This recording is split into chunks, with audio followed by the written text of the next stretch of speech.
अहिले चाहिँ एकीकृत माओवादीले भर्खरै एउटा उम्मेदवार छनौटको आधार सार्वजनिक गरेको छ। त्यसमा 4वटा बुँदाहरू छन्, म पढेर सुनाउँछु। पार्टीको राजनीतिक वैचारिक लाइनप्रति प्रतिबद्ध हुनुपर्ने पहिलो शर्त। दोस्रो, लोकप्रिय, स्वच्छ छवि, इमानदार र चुनाव जित्ने सम्भावना भएको। तेस्रो, संघीय गणतन्त्रका लागि न्यायपूर्ण संघर्षमा सहभागी भएको। त्याग र बलिदान पूर्ण र समावेशी चरित्रको। कम्तीमा 33% महिला। म त पार्टीको अस्ति भर्खर उम्मेदवारी दिने रेखा थापा, नारायण काजी श्रेष्ठ यहाँभित्र आँट्छन् जस्तो लागेन। होइन, यो यस्तो छ, कुरा राम्रो छ, यति मात्र पनि पर्याप्त छ। तर यसका लागि अनि तपाईँ यो त नर्म्सको कुरा भयो, मान्यताको कुरो हो।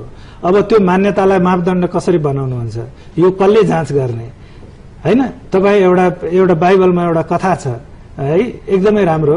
तपाईँ अब एउटा लेसन हो, के भन्दछ भने कि जिससलाई चाहिँ एउटा महिला उपस्थित गराइन्छ, जसलाई के चार्ज लाइन्छ भने यी चाहिँ व्यभिचारी महिला हुन्, यिनलाई चाहिँ ढुङ्गा, त्यस बेलाको जुन मोसेको चाहिँ मुलुकियन थियो त्यसमा के लेखिएको थियो भने जो व्यभिचारी छ जो महिला, त्यसलाई ढुङ्गा हानेर मार्नुपर्छ।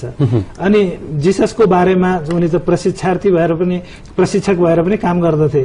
अनि उसलाई चाहिँ अलिकति कन्ट्रोभर्सियल बनाऊ भनेर क्वेसन सोधिन्छ कि यी महिलालाई के गर्ने त, अब ढुङ्गा हानेर मार्ने, मोसेले त त्यही भनेको छ भन्दा उसले जवाब दिन्छ, ठिकै छ ढुङ्गा हानेरै मारौला, तर पहिलो ढुङ्गा त्यसले हान जसले चाहिँ अहिलेसम्म पाप गरेको छैन।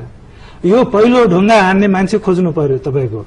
यो प्रक्रियामा यो जुन ल्याएको छ भन्नुभयो नि 4वटा, एकदम राम्रो कुरा छ।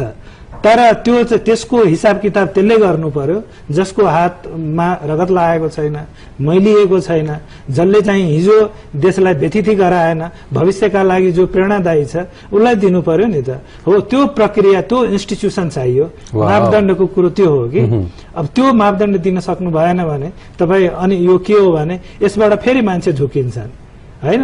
अब सबैभन्दा राम्रो को हो हामी छानौला, तर अन्ततः राम्रो त मै हुँ, मेरै मान्छे हुन् भनेपछि त्यो प्रक्रियाले